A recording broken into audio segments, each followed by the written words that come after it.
Ok, lo que vamos a ver hoy es uno de los temas más importantes de la física, al menos desde el punto de vista tecnológico. Vamos a ver una cosa que se llama la ley de Faraday-Lenz, que es la base que explica el funcionamiento de los generadores eléctricos, también explica cómo funcionan los motores, o sea, cómo hace uno para convertir la energía eléctrica en movimiento, que es una parte muy importante de los motores eléctricos. Entonces, para empezar, vamos a ver cómo se calcula una cantidad que se llama el flujo magnético. Flujo magnético. Ok. Para calcular el flujo magnético, vamos a imaginarnos que tenemos una espira. Una espira se refiere a un conductor, un alambre conductor. No necesariamente es un circuito eléctrico, puede ser solamente una espira.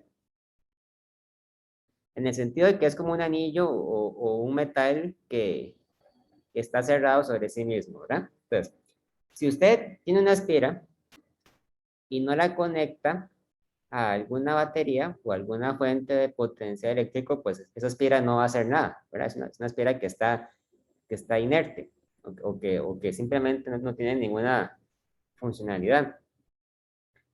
Pero vamos a decir que yo agarro esa espira y yo hago pasar a través de ella un campo magnético que es generado por alguna otra fuente. ¿Ya? Digamos que en algún lado yo tengo una corriente eléctrica y entonces yo genero un campo magnético. O digamos que hay por ahí un imán o algo así por el estilo. Entonces, el campo magnético va a pasar o va a fluir a través de la espira. Digamos que el campo magnético eh, cruza una gran porción de la espira, así como lo estoy mostrando yo en este dibujo. Y este campo magnético va a tener una magnitud B. El campo magnético apunta hacia arriba. Vamos a decir también que esta espira tiene área, un área conocida, o sea, el área que encierra la espira va a ser un área A. Pero a partir de este momento, vamos a tratar al área como si fuera un vector. Puede parecer muy extraño que tratemos al área como un vector, ya que para que una cantidad sea considerada vector, tiene que tener dirección, ¿verdad? Magnitud de dirección. Entonces, ¿qué sentido tiene hablar de la dirección del área? Bueno, en física, el área se considera un vector cuando tomamos en cuenta la dirección que apunta perpendicular a la superficie.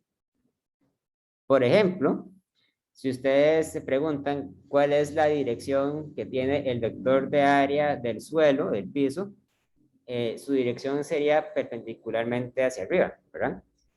Porque esa sería la dirección perpendicular a la superficie del suelo. Si ustedes agarran una pared, por ejemplo, esta pared de acá, no, mentira, ahí no están viendo. Por ejemplo, la puerta, digamos, esta pared, entonces el vector de área sería un vector que apunta perpendicularmente, ¿verdad? Horizontal en este caso. Y así sobre cualquier superficie, sobre cualquier área. Entonces, vamos a definir al flujo magnético con la letra griega phi como el producto punto del campo magnético con el área. B punto A. Recuerden que el producto punto es una operación matemática que da como resultado un escalar, ¿verdad? Cuando ustedes calculan el producto punto de dos vectores, el producto punto de los dos vectores produce un escalar. Eso quiere decir que el flujo magnético es una cantidad escalar. Ahora, ¿qué cuidados hay que tener con esto? Bueno, digamos, por ejemplo, que yo en otras circunstancias dibujo un campo magnético que apunta hacia arriba, como en este caso.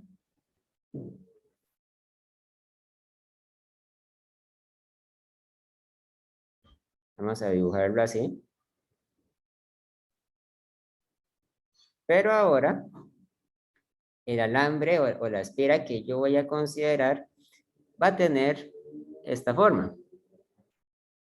Está ahí como medio torcida, ¿verdad? Por lo tanto, en esta situación, el vector de área de esta espira no sería paralelo a las líneas de campo magnético, sino que apuntaría más o menos hacia esta dirección. Porque esa es la dirección que forma un ángulo de 90 grados con la superficie de la espira. Y en un caso más general, se forma un ángulo zeta entre el vector de área y el vector de campo magnético. Entonces, este sería el vector de área y este sería el vector de campo magnético. Entonces, eso quiere decir que en general el flujo magnético se puede calcular como la magnitud del campo magnético por la magnitud del área por el coseno del ángulo que se forma entre el campo magnético y el vector de área. El flujo magnético entonces es una cantidad que tiene unidades de campo magnético por área, ¿verdad? Diríamos entonces que el flujo magnético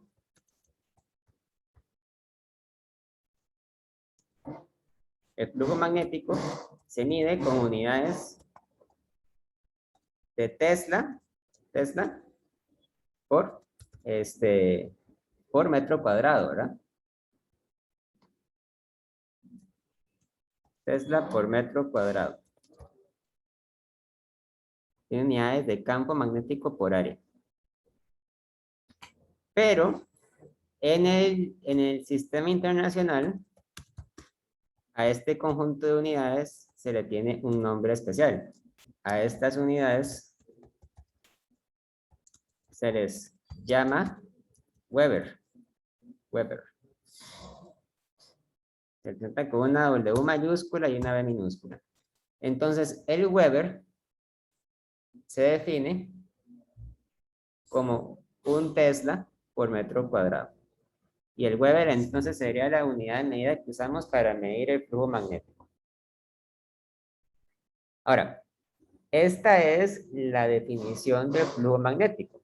En este punto podría parecer un poco extraño, ¿verdad? Interpretar para qué sirve. O sea, de qué nos sirve conocer el flujo magnético. Más adelante vamos a ver que el flujo magnético es una cantidad muy importante a la hora de estudiar de qué manera un campo magnético puede inducir una corriente en un circuito o en una espira. ¿Okay?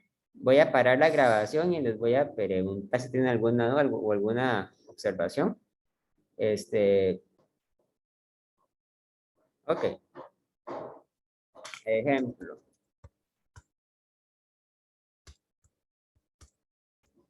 Suponga que usted tiene una espira de metal de 5 centímetros de radio que la coloca en el plano XY.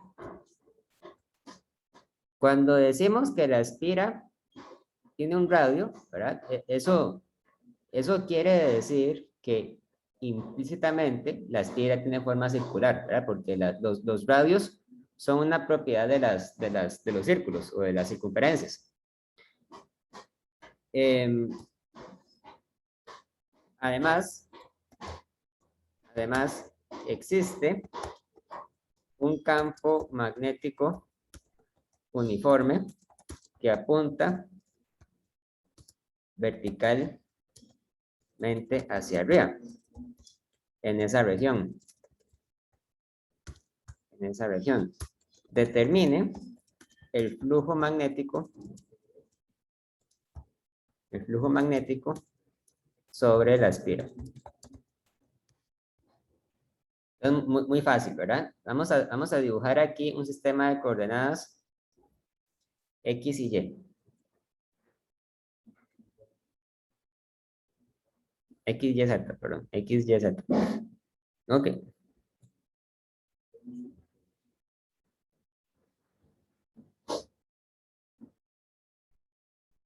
Este va a ser el eje X. Este va a ser el eje Y. Este va a ser el eje Z. Y la espira se encuentra en el plano XY. Por lo tanto, podríamos decir que la espira se encuentra acá. Esta espira forma un radio de 5 centímetros. Entonces voy a poner aquí el radio. Radio de 5 centímetros. Y en toda esta región existe un campo magnético que apunta verticalmente hacia arriba, o sea, apunta hacia el eje Z.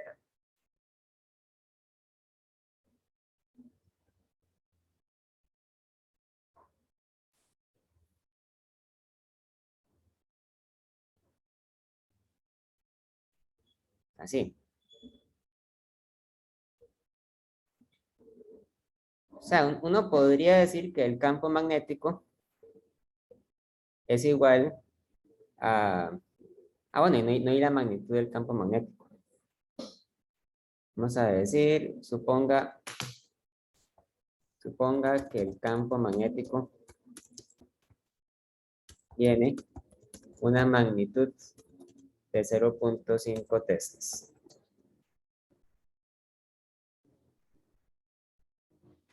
Entonces el campo magnético sería 0.5 teslas en K, ¿verdad? Porque apunta hacia el eje Z. Ahora, el área también apunta hacia arriba, ¿verdad? Porque el plano de la espira se encuentra en el eje, en el plano XY.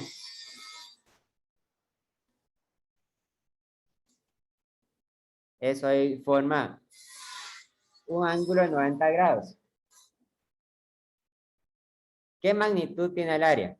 Bueno, recordemos que el área se calcula en el caso de un círculo como pi por radio al cuadrado. Entonces sería pi por el radio, que el radio es de 5 centímetros, es decir, el radio es de 0.05 metros, 0.05 metros al cuadrado. Y eso ¿cuánto da?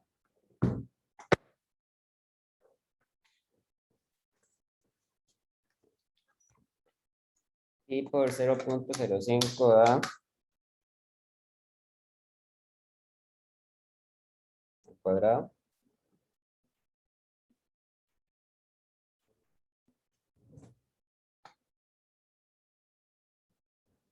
7.85 por 10 a la menos 3 metros cuadrados. Entonces vamos a decir que en este caso el vector de área sería 7.85 por 10 a la menos 3 metros cuadrados en K, ¿verdad?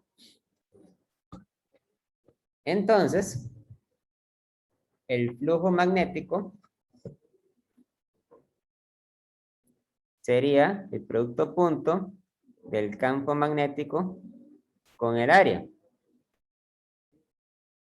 0.5 teslas en K, producto punto, 7.85 por 10 a la menos 3 metros al cuadrado en K. Claro que cuando uno saca el producto punto de K con K, ¿verdad? K.K, recordemos que K.K es igual a 1. Entonces esto simplemente es el producto de las magnitudes. Por lo tanto, el flujo magnético sería igual a, 0.5 por 7.85 por 10 a la menos 3. Sería 3.93 por 10 a la menos 3. Ahí ponemos Tesla por metro cuadrado, pero eso es Weber. Entonces sería 3.93 por 10 a la menos 3 Weber, ¿verdad? Y, muy importante, el flujo magnético es escalar, no tiene dirección, no es vector, y por lo tanto no se debe escribir usando vectores unitarios. ¿Ok?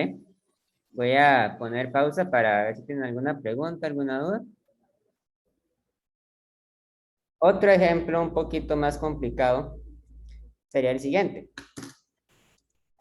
Suponga que tiene un plano inclinado que forma un ángulo de 30 grados con la horizontal.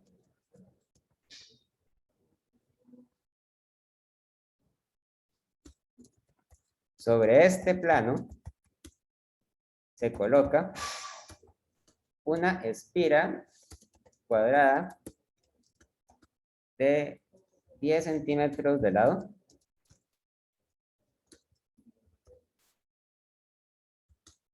y en esta región existe un campo magnético de 0.1 teslas apuntando hacia la dirección vertical. Determine la magnitud, bueno, determina el valor, en realidad el valor del flujo magnético sobre esa espira.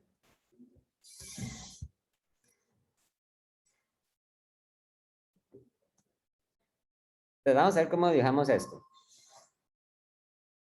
Yo tengo un plano inclinado, ¿verdad? Que forma un ángulo de 30 grados con la línea horizontal. Entonces aquí ponemos al ángulo zeta, no, zeta no, digamos el ángulo alfa, igual a 30 grados. Pero bueno, me interesa dibujar también la espira sobre este plano inclinado. Digamos que esta es la cuesta, ¿verdad? Del plano inclinado. Y encima del plano inclinado voy a dibujar la espira cuadrada.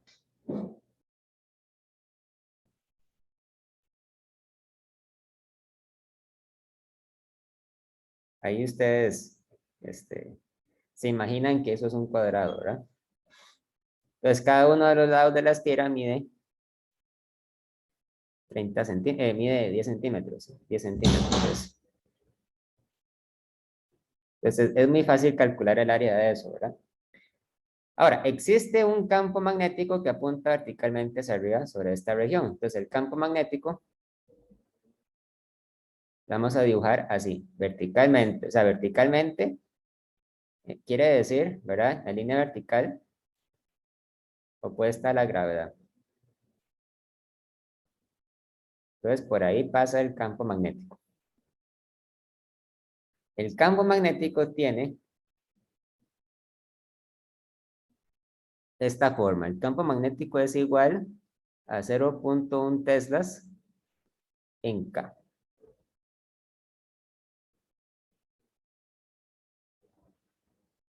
¿Ok? ¿Hacia dónde apunta en este caso la flechita del área? Bueno, el área siempre apunta perpendicular a la superficie. Así que el área debe apuntar más o menos en esta dirección, ¿verdad? Aquí se forma un ángulo de 90 grados con la superficie.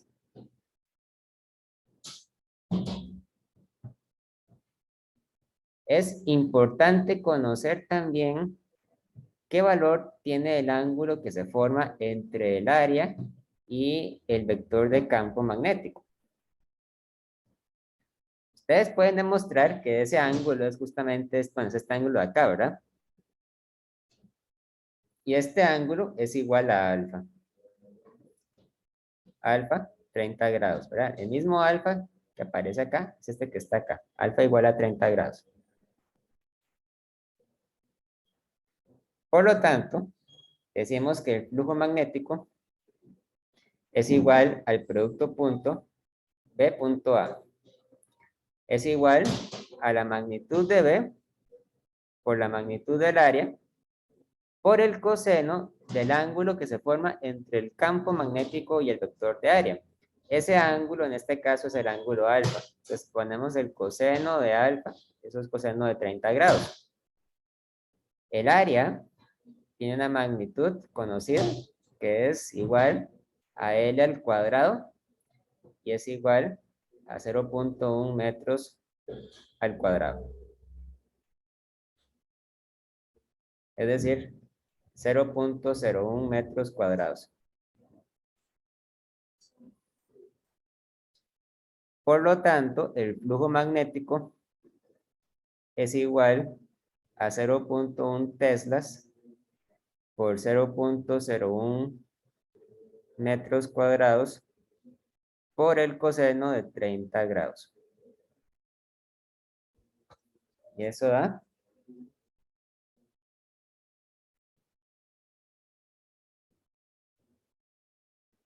8.66 por 10 a la menos 4 Weber. ¿Okay?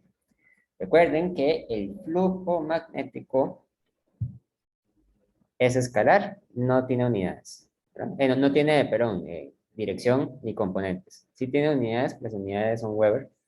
¿Verdad? Tesla por metro al cuadrado es Weber, pero no tiene vectores unitarios. Voy a poner pausa. Por supuesto que, bueno, en un caso muy especial, digamos que también hay que mencionar lo que ocurrirá, por ejemplo, si yo tengo un campo magnético que apunta totalmente hacia arriba, digamos, ¿verdad? Hacia arriba. Y yo llego y dibujo una espira vertical. O sea, que la espira sea, por ejemplo, este rectángulo.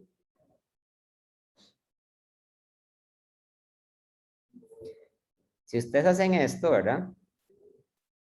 Entonces, este sería el campo magnético. Y en este caso, la espira tiene un vector de área que apuntaría perpendicularmente hacia afuera. Pero justamente en este caso, la espira tiene un área que es completamente perpendicular al campo magnético, ¿verdad? O sea, vean, o sea, vean lo que significa eso. Significa que la superficie de la espira es paralela al campo, pero el vector de área es completamente perpendicular.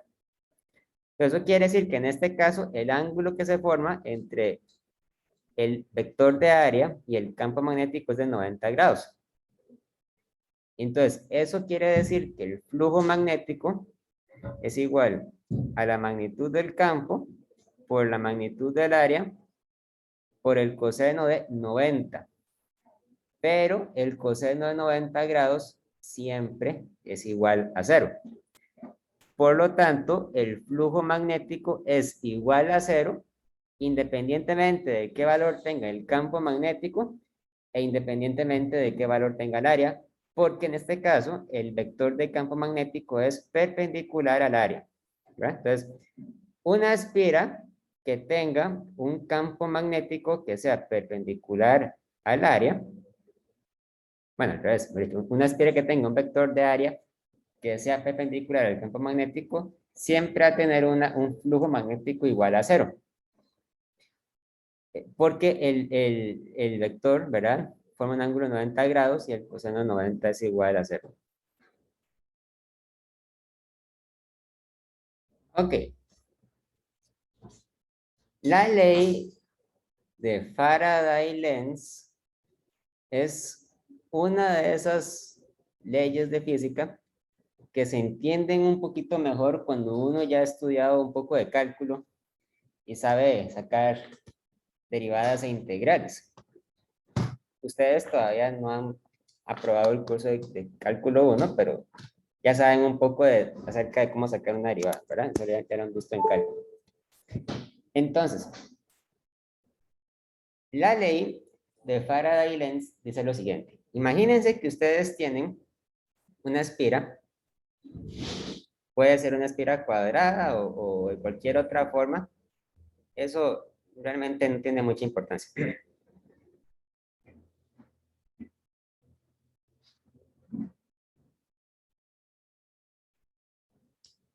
Y esa espira se coloca en presencia de un campo magnético. Además, voy a hacer la espira, la voy a hacer completamente cuadrada para que la veamos desde arriba. Ok.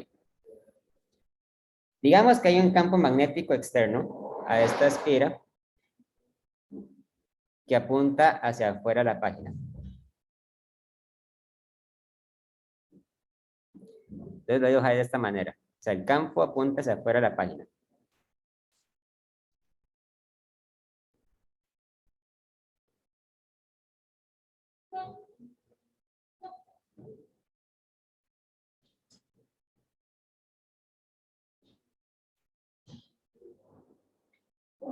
A esto lo voy a llamar el campo magnético externo. Ya van a ver por qué lo llamo externo. Entonces, la ley de Faraday-Lenz se preocupa de lo que sucede en las situaciones en que el campo magnético o el flujo magnético no es constante. O sea, ¿qué sucede o qué pasa, por ejemplo, si el campo magnético externo cambia con respecto al tiempo? Puede ser que el campo magnético cambie. Eso quiere decir que el campo magnético puede ser que aumente, puede ser que disminuya, puede ser que incluso el campo magnético invierta su dirección, o sea, que de repente deje de apuntar hacia afuera de la página y empiece a apuntar hacia abajo, ¿verdad? Eso puede pasar. Entonces, lo que ocurriría en ese caso es que el circuito de la espira automáticamente va a producir una corriente que va a revertir ese cambio de flujo magnético. ¿Qué quiere decir eso? Supongan, por ejemplo, que en este caso el campo magnético crece, se hace más grande. Imagínense que el campo magnético crece.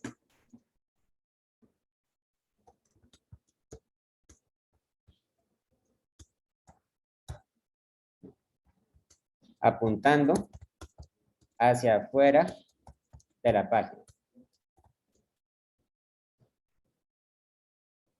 Si el campo magnético externo crece, también va a crecer el flujo magnético.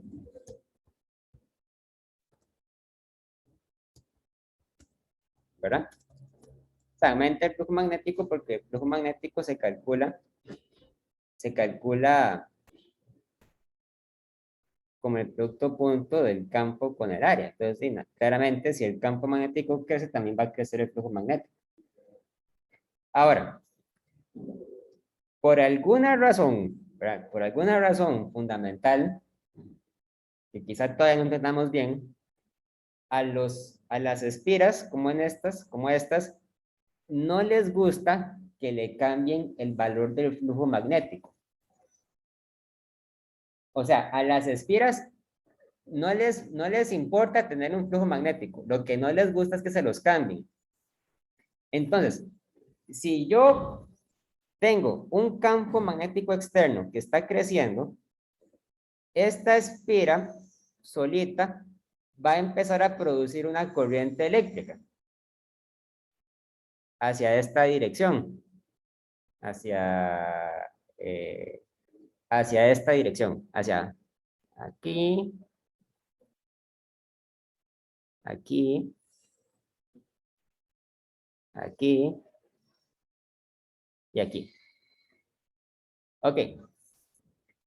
¿Por qué aparece esa corriente? Ustedes se acuerdan de la clase pasada que hemos visto que cuando teníamos un alambre con corriente, esa corriente produce un campo magnético. Entonces, si la corriente eléctrica fluye hacia la dirección que yo estoy indicando con esas flechas, eso quiere decir que la espira va a producir también su propio campo magnético. Por ejemplo, este pedazo de corriente que apunta hacia la izquierda, ¿verdad? Va a producir un campo magnético que, según la regla de la mano derecha, en la parte que está dentro de la espira va a apuntar hacia adentro. Y en la parte que está afuera apunta hacia afuera de la página, ¿verdad? Hacia esta dirección.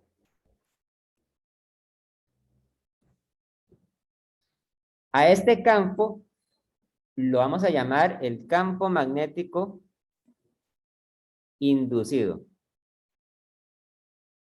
El campo magnético inducido es el campo magnético que aparece debido a la corriente inducida en la espira metálica, que se diferencia del campo magnético externo, porque ese campo magnético está ahí, ¿verdad?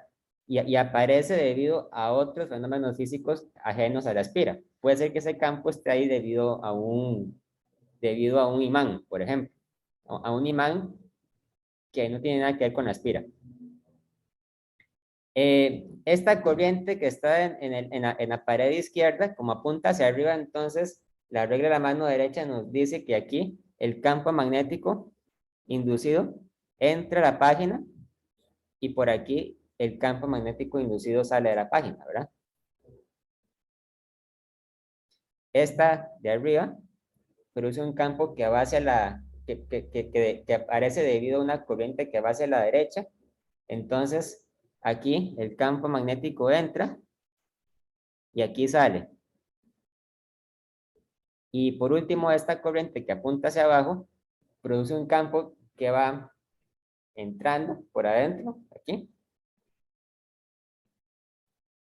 y por aquí sale. Todos estos son los campos magnéticos inducidos.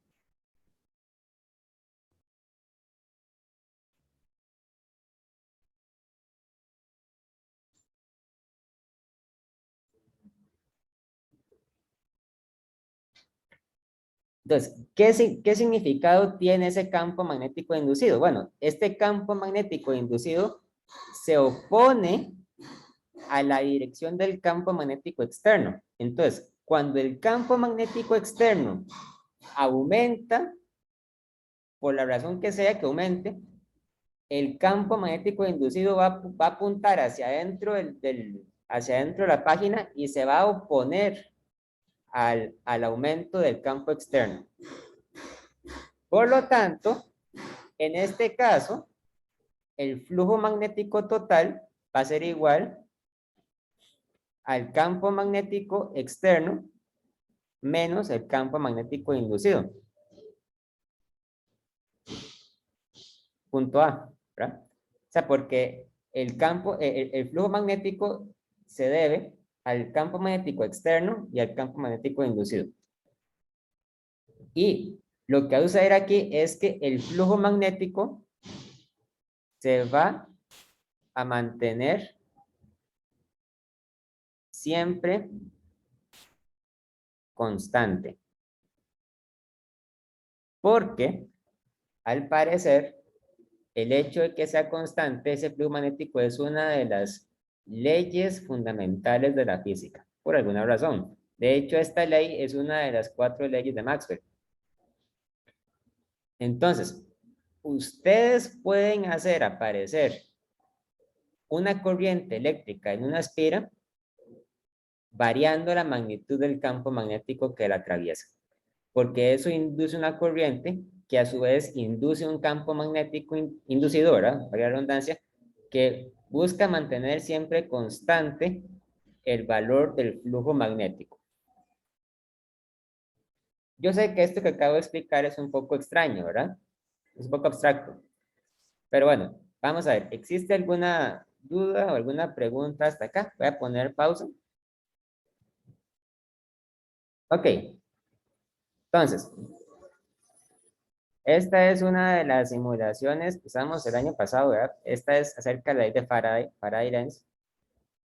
Entonces, esta simulación nos muestra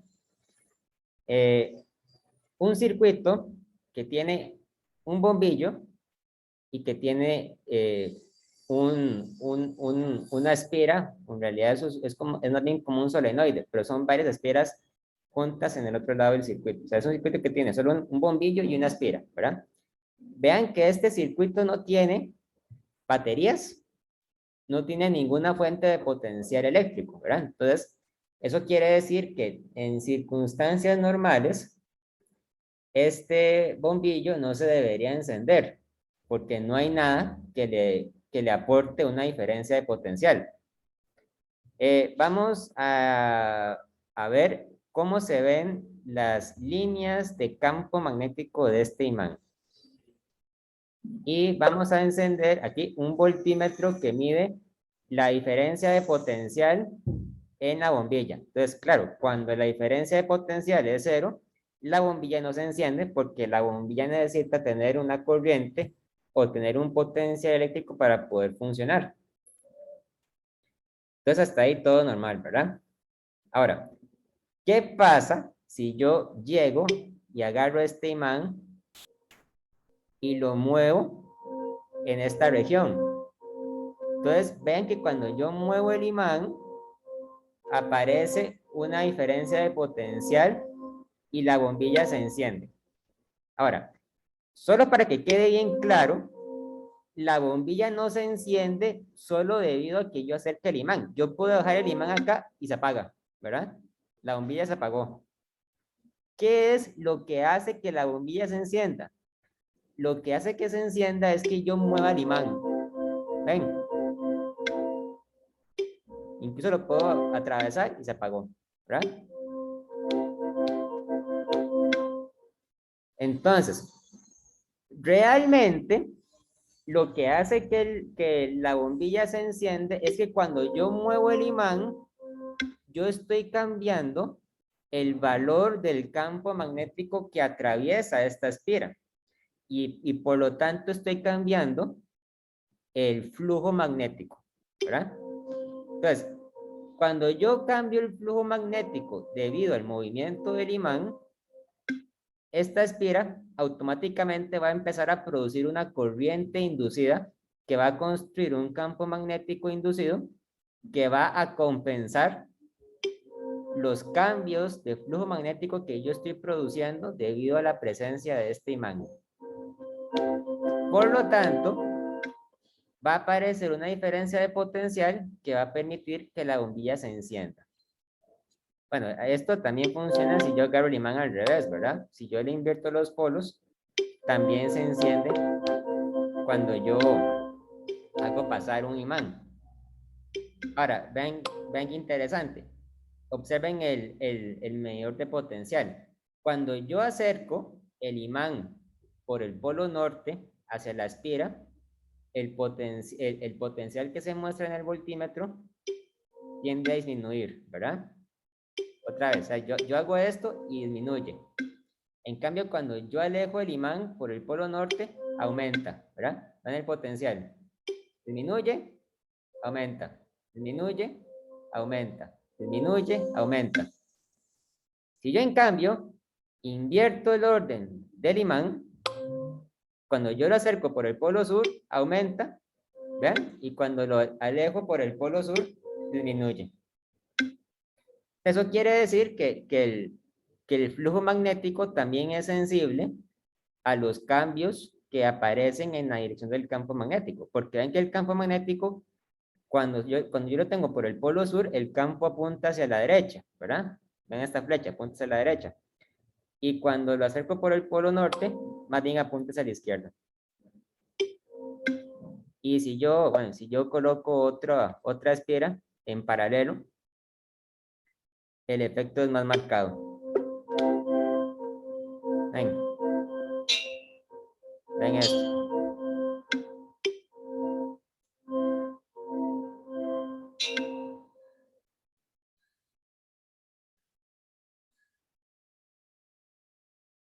Ahora, ya les expliqué, o sea, les expliqué conceptualmente en qué consiste la ley de Faraday-Lenz, pero ahora les voy a explicar cómo se enuncia matemáticamente esta ley. Entonces, la ley de Faraday-Lenz lo que dice, digamos, lo que dice se puede resumir de la siguiente forma. Cuando el flujo magnético sobre una esfera cambia con respecto al tiempo,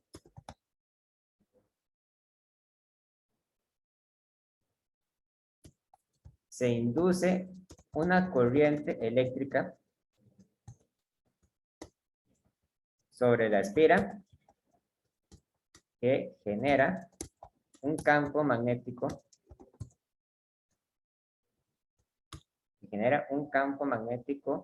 inducido para compensar esa diferencia en el flujo magnético. Esa corriente inducida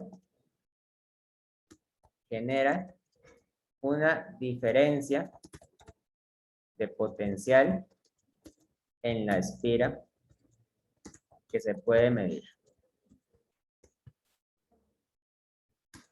Esta diferencia de potencial la vamos a llamar la FEM inducida. Entonces, realmente la fórmula para calcular esta FEM inducida es la siguiente. La FEM inducida es igual al negativo de la derivada del flujo magnético con respecto al tiempo, ¿verdad? Ustedes que ya saben qué es una derivada, pueden entender esto como que la FEM inducida es igual al negativo de la derivada del flujo magnético con respecto al tiempo. Es decir, la derivada del flujo magnético lo que mide es cómo cambia el flujo magnético con respecto al tiempo. ¿Cuál es la tasa de cambio? Entonces, por ejemplo, si el flujo magnético fuera siempre constante, o sea, si no cambiara, si fuera constante, entonces esa derivada sería igual a cero, porque la derivada de una constante es cero, ¿verdad? Entonces, un campo magnético o un flujo magnético constante generan una FEM inducida de cero. O sea, ahí no ocurre ninguna corriente ni ningún campo magnético inducido. Eso es el equivalente a agarrar el imán y dejarlo quedito, no moverlo. Pero en cambio, si yo estoy moviendo el imán, yo estoy variando el valor del campo magnético y en consecuencia estoy cambiando el valor del flujo magnético. Cuando hay un cambio, entonces la derivada es distinta de cero, ¿verdad? La derivada bien puede ser positiva o puede ser negativa dependiendo si el valor del campo magnético crece o disminuye. Por lo tanto, uno puede calcular la FEM inducida usando esa fórmula. Ahora, este menos que aparece acá, ese menos es la ley de Lenz. O sea, lo que hizo Lenz fue ponerle ese menos ahí. Ese menos simplemente lo que quiere decir es que la dirección de la corriente inducida va a ser tal que se produce un campo magnético que es opuesto al campo externo. O sea, que el aumento del campo inducido siempre es opuesto al aumento del campo magnético externo. Eso es lo que quiere decir ese menos. Si ese menos no estuviera, entonces la ley de Faraday-Lenz lo que diría más bien es que el campo va en la misma dirección que el campo externo, lo cual no es lo que ocurre. Y por increíble que parezca, la derivada del flujo magnético con respecto al tiempo tiene unidades de volts. O sea, no hay que meterle ninguna constante ahí de proporcionalidad. O sea, las unidades de Weber entre segundo es igual a volt. Vamos a hacer un ejemplo de cómo se aplica esta ley. No se preocupen porque es un ejemplo sin cálculo, es un ejemplo completamente algebraico.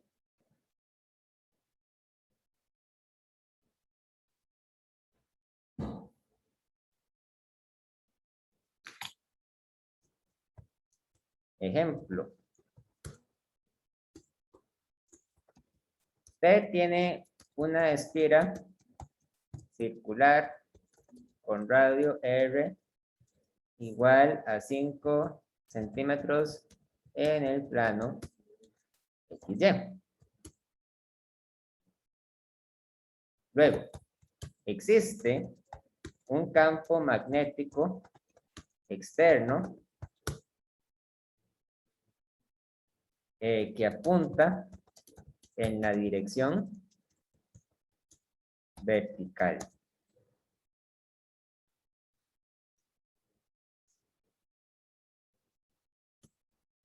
Y su valor es dado por la siguiente expresión matemática.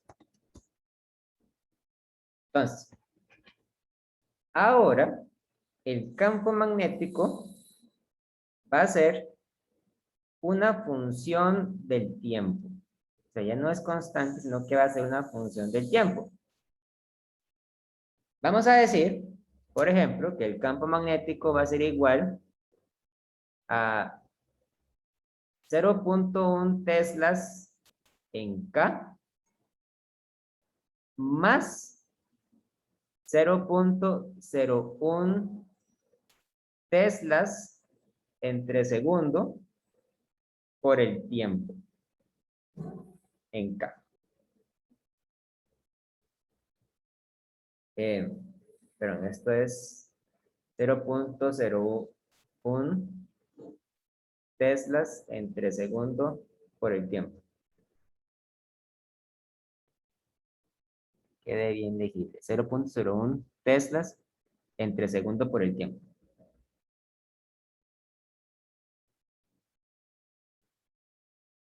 Ojo que esta cantidad tiene unidades de Tesla, mientras que esta otra tiene unidades de... Ay, volver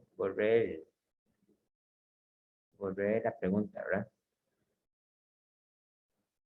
Y ahora sí. No.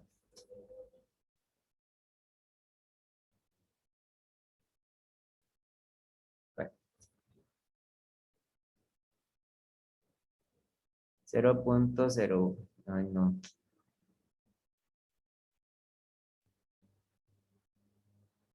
0.01 teslas entre segundo. Ok. Esta tiene unidades de Tesla. Ahora sí, esta tiene unidades de Tesla entre segundo. Porque al multiplicarse por tiempo, ¿verdad? Las unidades deben cancelarse para que esto tenga unidades de Tesla.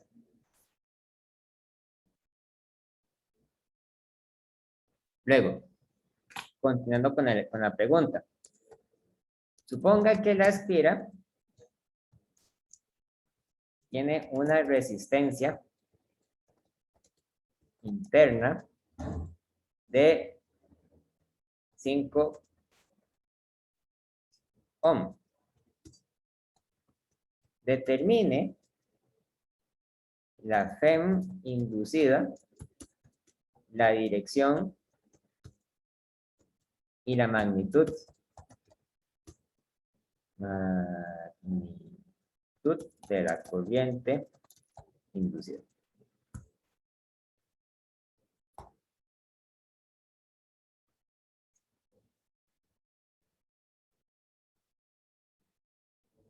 Ok.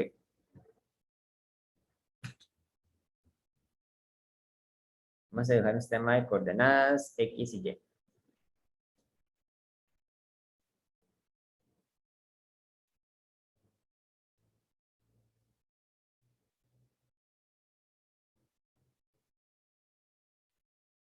Este círculo anaranjado va a representar la espiral.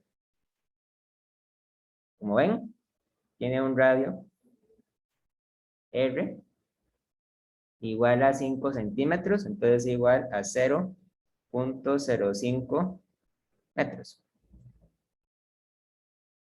Este sería el eje X, este sería el eje Y, este sería el eje Z. Y hay un campo magnético que apunta hacia arriba, como en el ejemplo que hicimos de primero, ¿verdad? Lo que pasa, ¿verdad? Es que este campo magnético no es constante. De hecho, viendo la fórmula del campo magnético, este campo magnético tiende a aumentar o tiende a disminuir con respecto al tiempo. ¿Qué hace el campo magnético en este caso? ¿Aumenta o disminuye?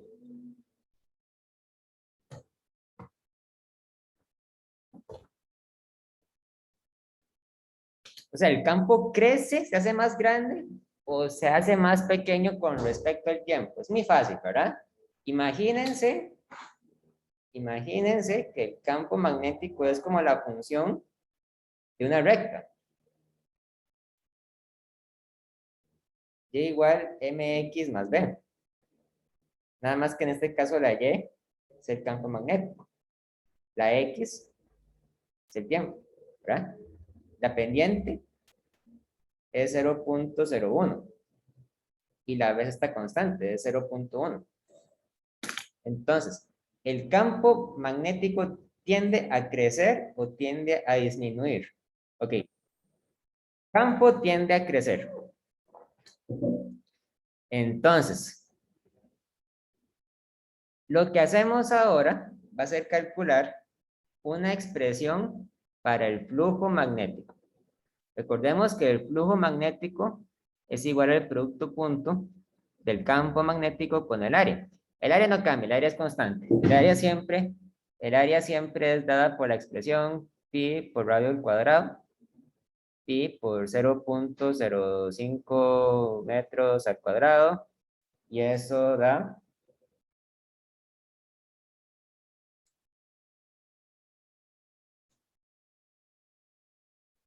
7.85 por 10 a la menos 3 metros cuadrados. Eso no cambia, ¿verdad?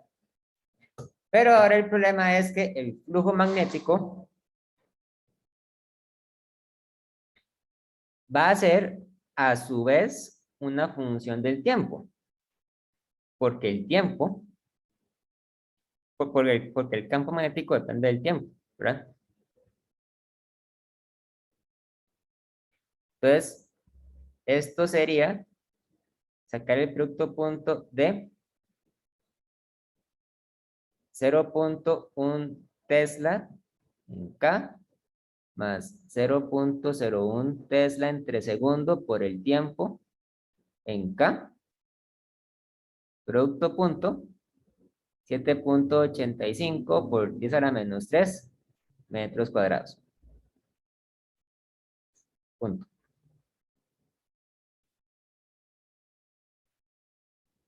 Ahora, la ley de Faraday-Lenz dice entonces lo siguiente.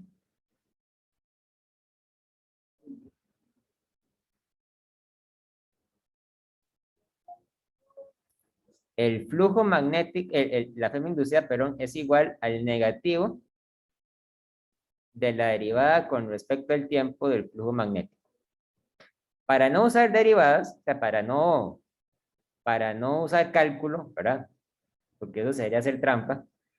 Vamos a decir que esto es equivalente a decir que la Fm es igual al negativo del cambio del flujo magnético con respecto al tiempo. Es decir, que yo puedo calcular esto como la Fem cuando el tiempo es tiempo más delta t menos la FEM en un tiempo t, ¿verdad? Entre delta t. O sea, esto es casi lo mismo que sacar una derivada, si ustedes lo piensan, ¿verdad?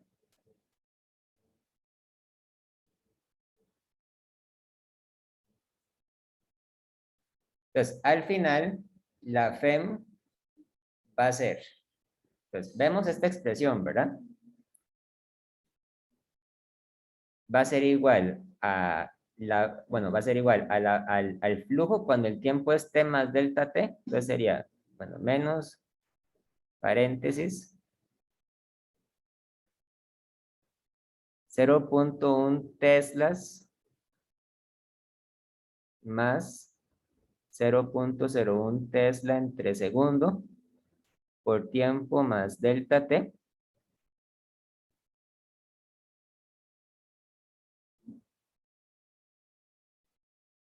por 7.85 por 10 a la menos 3 metros cuadrados menos esto con el tiempo de solo t, ¿verdad? Entonces sería 0.1 teslas